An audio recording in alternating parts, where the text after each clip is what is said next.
I was fortunate this year to get an early October rifle elk tag here in northern. The one thing I enjoy about hunting with my brother, as cheesy as it sounds, is I am and this is the thing everybody says, but I'll say it too. I'm a very family-oriented person. Spending time with my family, I don't even care if we hunt.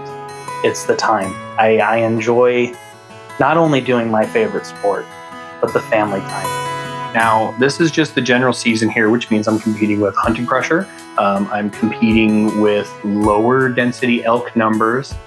And so I went into it with this expectation that I'm gonna have my work cut out for me.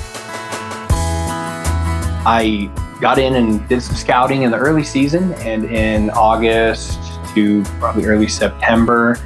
And during that, I ended up, unfortunately, having to cut my scouting season short. But I was able to get my kid out and I experienced a lot of this stuff, and I went with my wife and we saw deer, we saw some elk. Wow! Little group of bachelors, little baby guy. We saw some sandhill crane, which is pretty cool. There was this 2-point deer that we saw that let my wife get close and take some really cool pictures. There was deer everywhere. We saw some sheep pushed through this open field and got to see kind of the cowboys doing their thing. And it was just fun to watch them with their dogs and everything. But we just drove the roads and I looked for areas with rut activity because I knew these bulls were going to be coming either right at the tail end or into maybe a second rut or second estrus, or they're going to be trying to recover. So I'm looking for rutting areas, and then I'm looking at the edge of these rutting areas where can a bull go to find sanctuary, find food, water, shelter in an area where they don't have to move a whole lot and they feel safe. And so we were driving these roads and I'm looking and I'm seeing tracks come across and I'm seeing a couple of scrapes and signs, and I knew that kind of roughly where I wanted to go.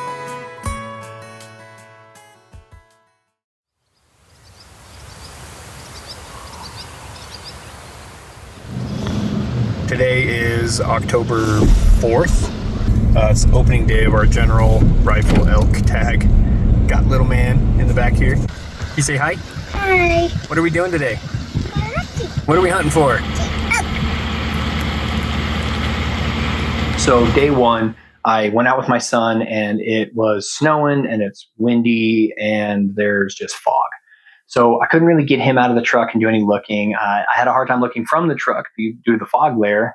We just kind of rode the roads and listened to some music, ate some snacks, just kind of got him out there and spent some time in nature and just tried to make it the best experience for him as I could.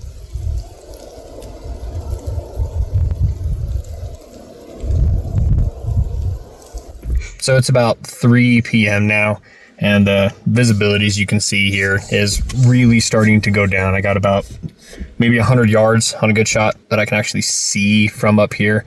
And I've tried getting down low, but the only road that I can get down low on is full of everybody else because, they all have the same idea as me. So I think we're going to pack it in today, hit it again real hard. Come Tuesday and Wednesday, Thursday, we're up here. The storm is hopefully going to break tomorrow. So I'm not going to be able to hit that sweet spot right afterwards, but hopefully it should still be good, and see what we can do in a couple of days.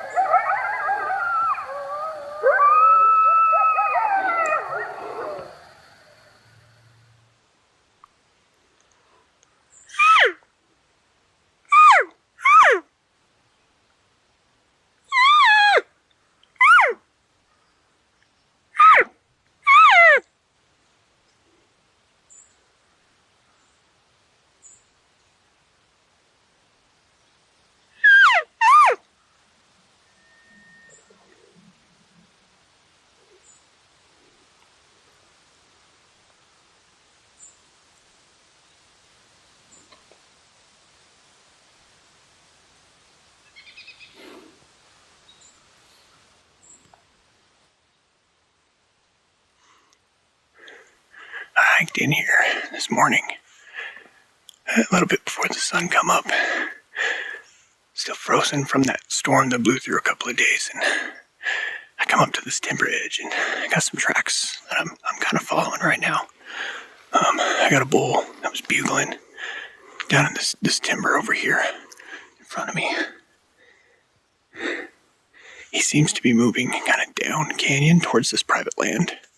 So I'm trying to get in front of him before, kind of ambush him, going from their feeding to their bedding area. I've seen some other hunters up on this ridge across from me over here. So maybe, I don't know if they'll bump them my way, but we're gonna work this timber. Try to keep the wind. The wind's kind of blowing from my right to my left. See if we can't get in front of this bull and these cows he's pushing.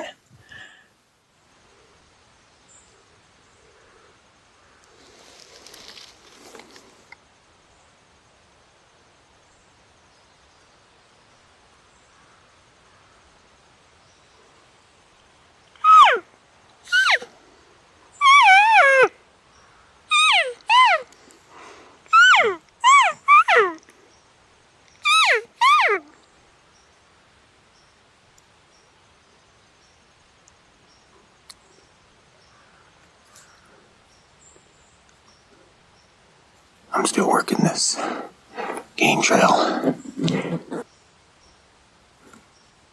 haven't heard that bull again. There's basically no wind in this timber right now. So as this cold air starts to warm up, it's going to bring this air up out of this canyon. So I'm trying to make sure that when my thermals come out of this canyon in front of me, that I got it in my face. I'm gonna keep working this timber. See if I can catch something on this edge. There's something moving through the timber. I'm hearing twigs snap and pop.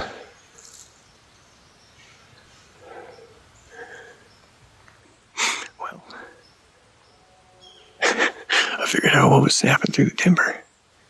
You can hear the cows mooing. Yeah, there they are. There's some gunshots just now from the private property over there too, so maybe they'll push them our way as they start to get pressured over there. So I got down to the end of this point. I never could find that bull that was bugling this morning. I found the clearing that I think they were in this morning. I saw a bunch of fresh tracks, but I couldn't turn them up. I think those other hunters that were pushing another ridge might have bumped them out of here. Unfortunately, they were kind of upwind from those elk, so their scent was blown right down into this basin. So tripod set up here with my Leupold BX4s Gen 2s here, and I'm gonna do some glassing across this canyon into those shady spots. Hopefully, if I spot something, it's not in too bad of a spot. This is some pretty steep country. Anything in here would be probably a 2-mile pack out, somewhere in there, which isn't too bad, but when you're by yourself, it's a completely different story. So I just spotted a group of cows way out there. They're probably a good mile away, maybe. I don't see any bulls with them, but I did see elk, So those cows that I was talking about that I just spotted, I watched them get pushed out of that clearing and into the timber. And after seeing kind of what was stirring everything, out stepped a really nice 6-point. So we got a bull. He's about, probably a 2-mile hike from here. So I'm kind of going back and forth on whether or not I want to let him sit. They were going towards a bedding area, and he's still bugling. They're still pushing. There might be some other elk in the area doing the same thing. I haven't heard any other bugles, but he, like I said, he was like 2 miles away.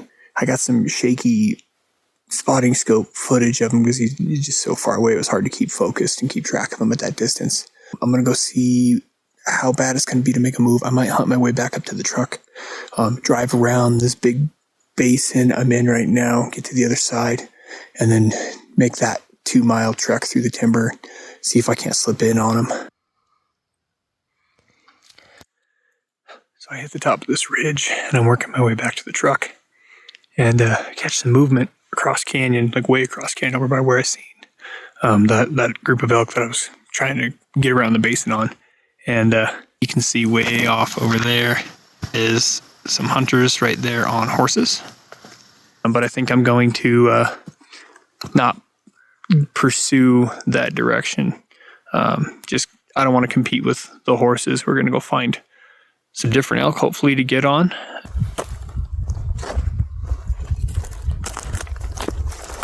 That's 2 bugling bulls that I had seen already. So I had high hopes that somewhere in this basin I was going to find a bull.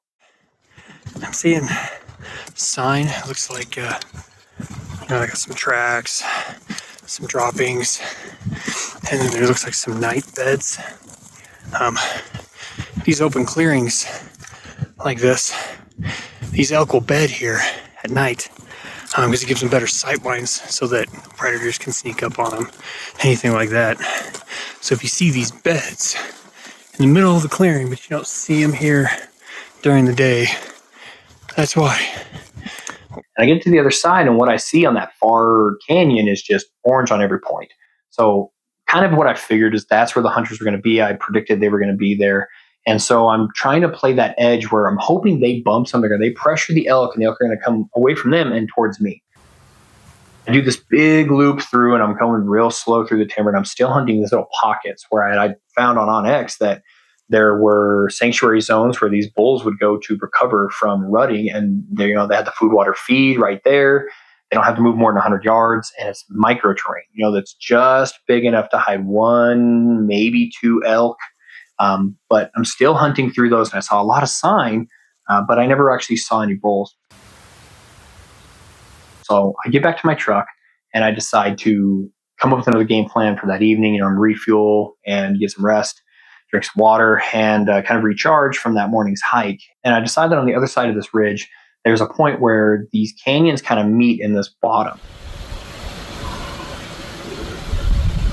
So I just dropped into a new basin.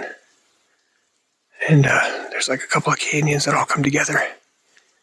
This one looks a lot more promising. There's a lot more cover, more pine trees, a lot more shade, as you can see back behind me. So I'm going to hunt my way through this real slow and see if I can't see anything down here in this bottom for this evening's hunt.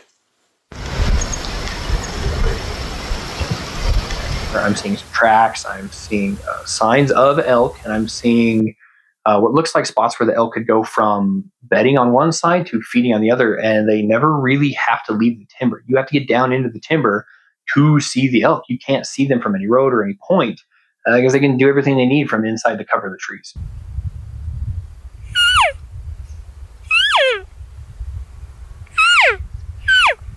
And after only sitting there for about 45 minutes, I hear a bugle. So this bull bugles from what sounds like it could either be in front of me or behind me with the way this canyon was placed. I couldn't quite tell, but I started upping the ante.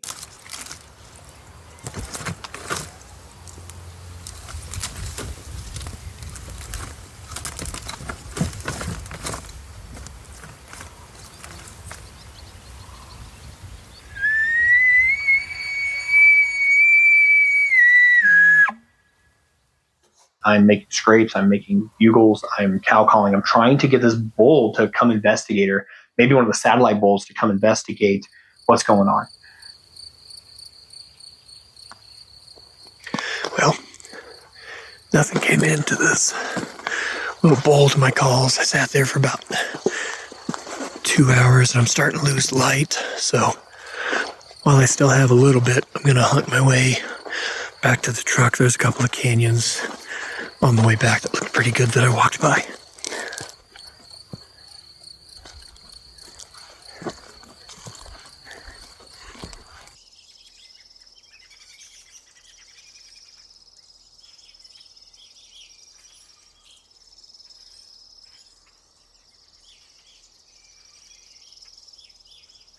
So I hiked in this morning to this new spot, and some of the people had already kind of beaten me to the punch. There was already 3 hunters in the canyon when I got here.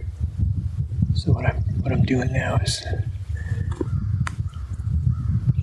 trying to use the hunting pressure to my advantage here and see if anybody is going to push any of these elk that are out feeding in these parks on my right in this timber and push them across in front of me. In front of me, I have a couple of clear cuts that I can see all the way to the top of the other canyon. And while I'm up here doing some glassing, see if I can pick anything out moving in the timber. It's a lot warmer today than it was yesterday, so I'm expecting things to bed down a lot sooner. So I sat for about 3 hours, and those other hunters walked in front of me on the other side of the canyon, and nothing came across, no elk, nothing like that. So seen a bunch of deer this morning, a lot of dauphin pairs and a small 3-point, a decent 3-point. So I'm working my way back to the truck. It's about 9:30 right now, and sun's all the way out, so the animals are probably going to be bedded, and I'm going to go hit some of these north-facing slopes that are on this steep canyon on the other side over here. They're kind of on these little knobs, so you got to park or start, if you will, on the clear side, and then kind of walk all the way around 360 this knob to kind of get through it. So, and then there's a big gap of sagebrush flat in between the next one. So basically I'm just going to leapfrog it, where I'm driving to one, walking around it, going back to the truck, drive to the next one, walk around it, and I'm going to rinse and repeat until either it's time to go link up with my little brother at the trailhead, or see something or run out of knobs to keep walking around. But hopefully those elk are going to be in that thick stuff to get away from the pressure, get away from the sun, and we can turn something up over there.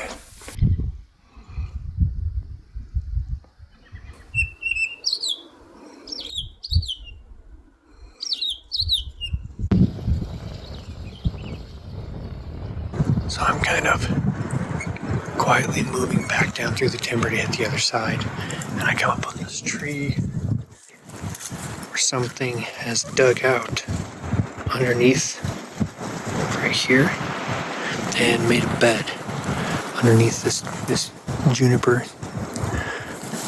So these animals will come in here, and if it's not level, they will level it. And you can see this bed is frequently used. There's a lot of tracks and droppings. Dropped a pin on it with non-X. But this goes to show you they'll find a place to bed. And you can kind of see how thick this looks here. And from the roads or from other points, you'd never see whatever's laying in this bed. So I'm having to walk down the finger ridge to the knob, come around the knob, up and around to the knob, up and around. And I'm doing this leapfrog.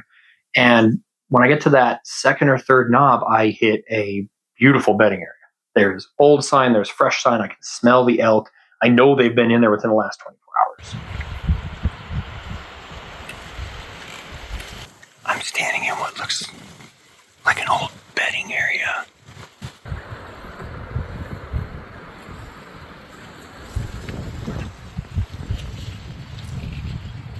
There's fresh sign.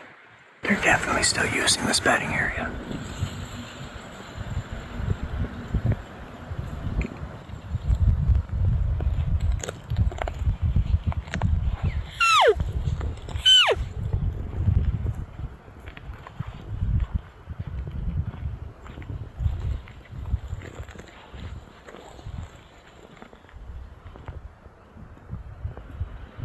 I just found a really big bull track. My guess is it's, it's a good sized bull. It's definitely a bull for sure. Okay.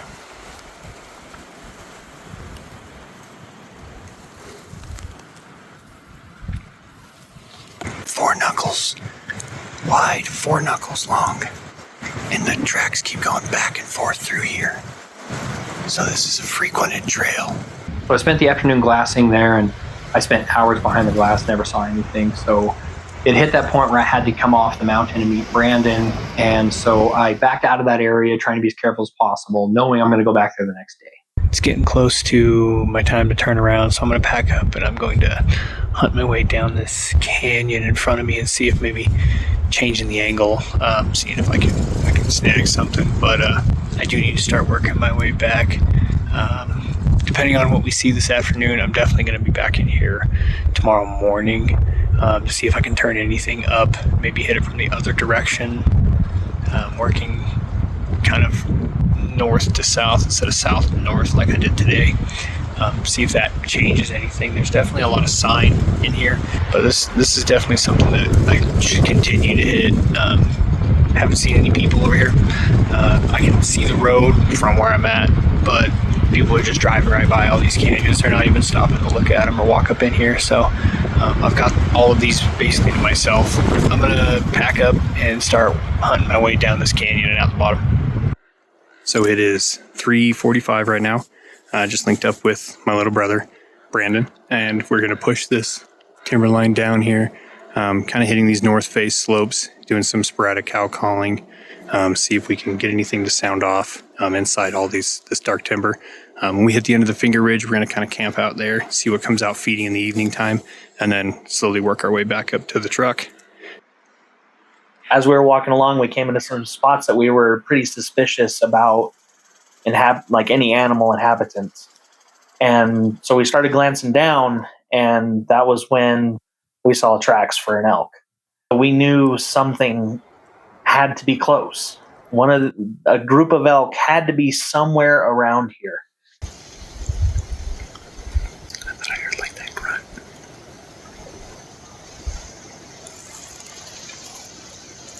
That bugle definitely changed the whole feel of the hunt like that.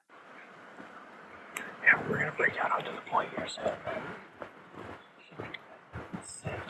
Let's see what comes out of this bigger basin that it opens up into.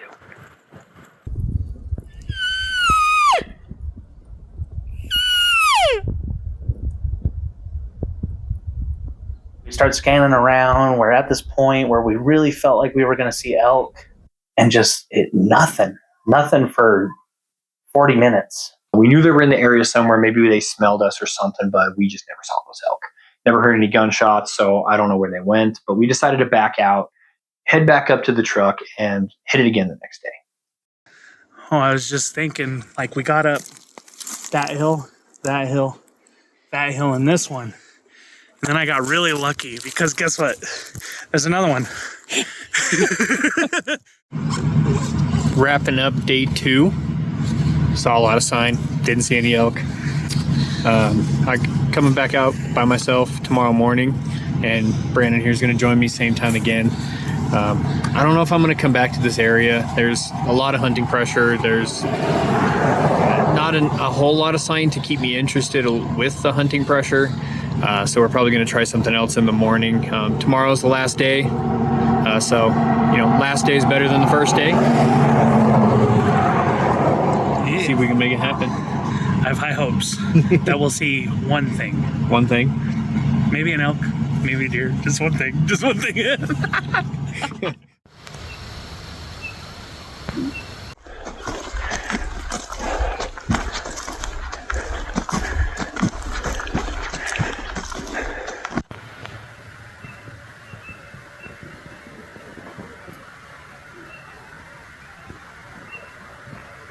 Day 4, this is my last day. I decided to go back to where I saw a lot of that fresh sign, but this time I'm coming in from the high elevation to low. Instead of yesterday, I went from low to high. So nothing from the glassing knob today. Before we lose light, I'm going to move up and around and get on where I saw those bull tracks yesterday and see if I can't pick one out this morning before they all hunker into the thick stuff. It's light enough now that the elk are probably on the fringe territory anyways, like they're just inside the timber, right on the edge, starting to work their way towards a bed. But I want to try to get over there while they're still up on their feet and see if I can pick that bull out.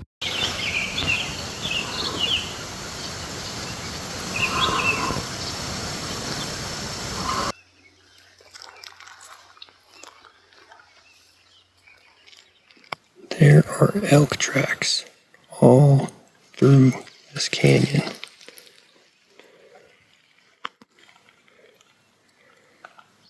a really good sign. I popped over this little canyon behind me, heard some twigs snapping.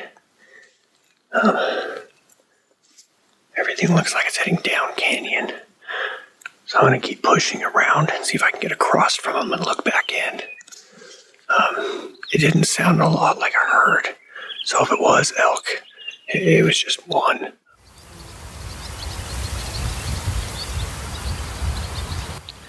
I dropped my pack off back up on top where I last seen the bull track before it went into the thick stuff to see if I could glass in. I haven't picked out any elk. Again, seeing a pretty decent amount of mule deer. But the one good thing that I am seeing elk-wise is just a lot of sign. This point that I'm on right now looks just like a natural crossing point from basin to basin. And as I'm standing here looking around, I mean, there's no people for, probably a good mile, maybe 2. As I'm coming in, I see more fresh elk sign. I know they were there within the last 12 hours. And I know that's 2 days in a row these elk have frequented this area. So I really meticulously picked it apart. I walked in there still hunting style where I'm taking 3 to 5 steps, glassing, 3 to 5 steps, glassing. I'm letting out soft calf sounds. I'm trying to do what I can to put myself in the best position possible to be successful and get an opportunity to these elk.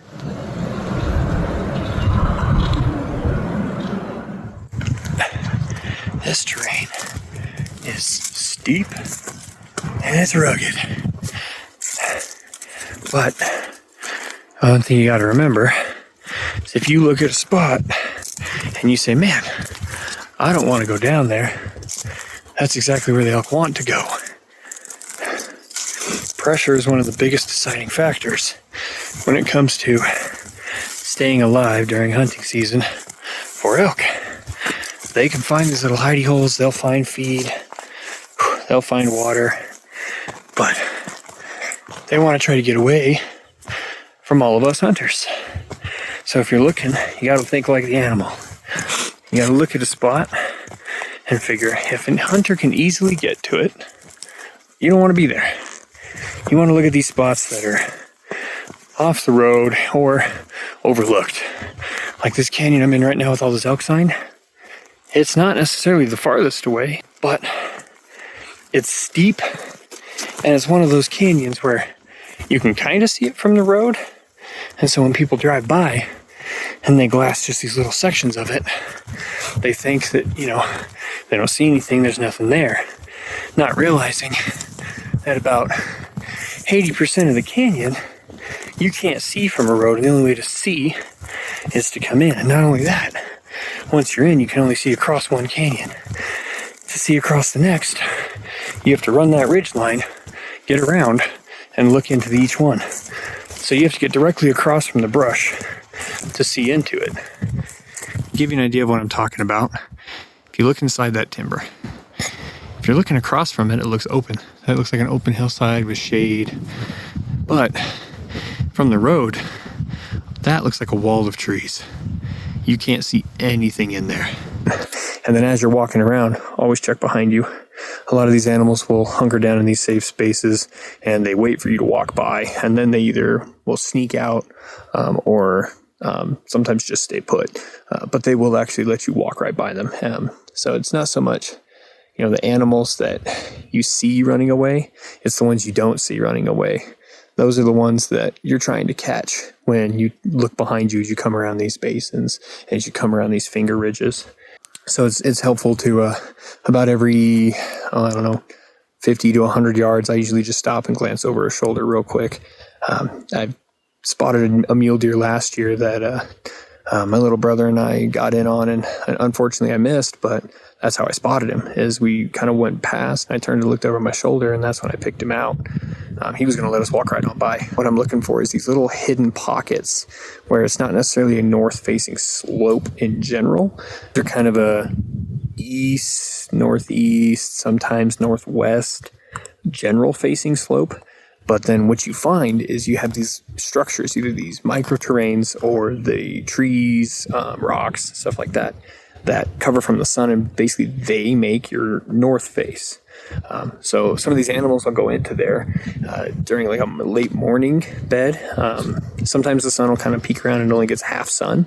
So they'll actually get up and they reposition. When they get up to reposition, you can pick them out across these hillsides. But if not, you can glass into these little pockets because these pockets are often overlooked, because people will look at a hillside and they think, okay, that whole hillside is being hit by the sun right now. But what they don't think is, what about those trees? What about these rocks, these little dips in the ground, stuff like that? And deer and elk will actually dig out beds under these trees, especially pine trees or these junipers, to create shade and to kind of give themselves a flat spot. Keep that in mind when you're looking at some of these hillsides, is, you know, what kind of microterrain am I working with here? What kind of shade is provided? And is it tucked away? So a north-facing slope that's up, like touching a road, is probably not going to do as good as a smaller north face that's part of a more eastern-facing slope that's a quarter mile from the road. Stuff like that.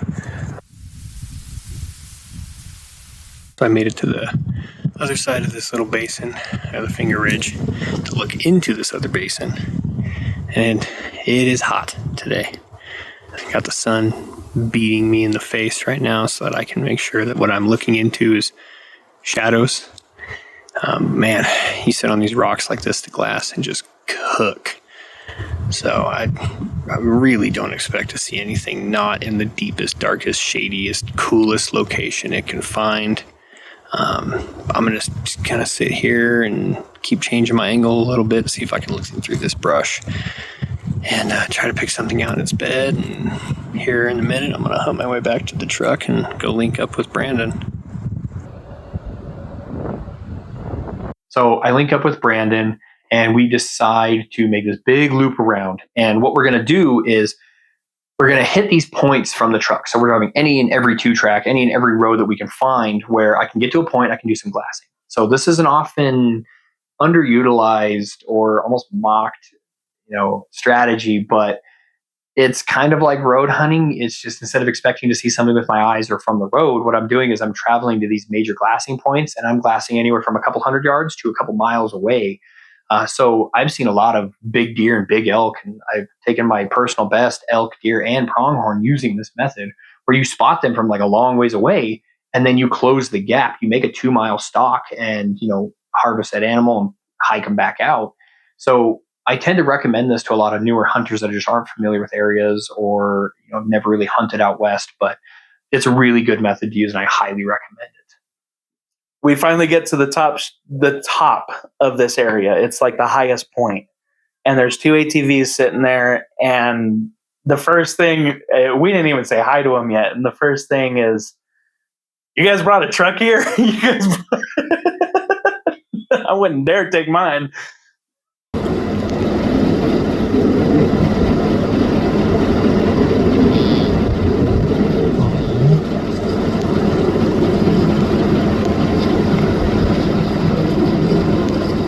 The previous year was where Michael bagged his bull elk. And so we were just kind of thinking, hey, if we saw him this time, maybe there's a rhyme or reason why they're traveling through that area so frequently. We decide, we're going to put ourselves in hopefully the best scenario we can to be successful in that final evening. So we go back to an area where I shot that spike last year, and we're hoping to get lucky. Well, hopefully at least if we get one, that'll be a lot better for us. There was some private property quite a bit a ways away, and unfortunately they decided today was target practice.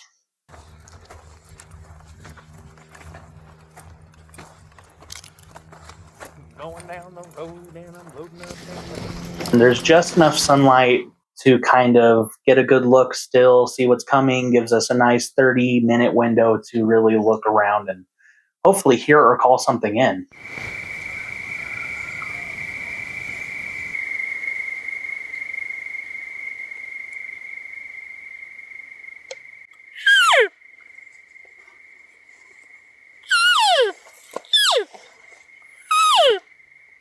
We do about a half-mile hike into this canyon. We're overlooking it. We sit down, we get set up just in case. I'm starting to make some cow sounds, and I get a bull to to sound off down in the bottom.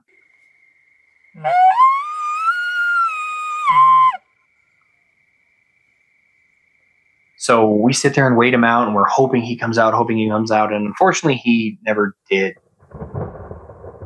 So as I watched the storm roll in and I watched the sunset on my final day of elk hunting, I know I'm headed home with nothing but a tag in my pocket. And so that was kind of the end, and ended up hiking back and taking the road of shame with a tag soup. It's kind of a bittersweet moment because I got to enjoy this experience with my family. You know, I got to go out scouting with my wife and kid. I got to go out elk hunting with my son and my little brother. And, you know, we got to hear some bugles. I saw elk, I saw deer, I saw birds, I saw, you know, falcons, hawks, eagles. We've seen everything, the leaves changing colors, the smell, you know, it's still a good experience, you know, and I did everything I could to try to be successful. And that's really all you can do sometimes, you know, is your knowledge and skill of an animal and of a terrain and of that hunting season, you know, gets you into the red zone. And then that's where the luck comes in to get you in the end zone. You know, you have to put in so much effort to try to get lucky, but that's the mindset you kind of have to be in. Is at any given time, you know, an elk could step out, a bugle could be heard, a herd could run in front of you, or, you know, you could stumble upon a bedded bull or something like that. You know, you have to be in this mindset that at any given time you're going to be successful. And it's that tenacity that you really have to keep up. You have to grind. You have to keep hiking. I think I put on, you know, 15 to 20 miles, and I don't know how many hours behind binoculars and how many elevations that I climbed, and just trying to get an opportunity and to see these elk, to be a part of it. And it's something I love doing. I love elk hunting. I love getting out there and they're bugling. I love chasing these big, majestic animals that, you know, they walk around the mountain and they just kind of own that mountain. They have that bugle that just echoes. It's something that I live for every year, to go up there and chase bugling bulls. Every single animal on this planet that you can hunt and have the opportunity to take home, there is a different feel and a different aspect of it that makes you truly love it. And that elk is one of the 3 animals that I wish I could hunt every single year for the rest of my life.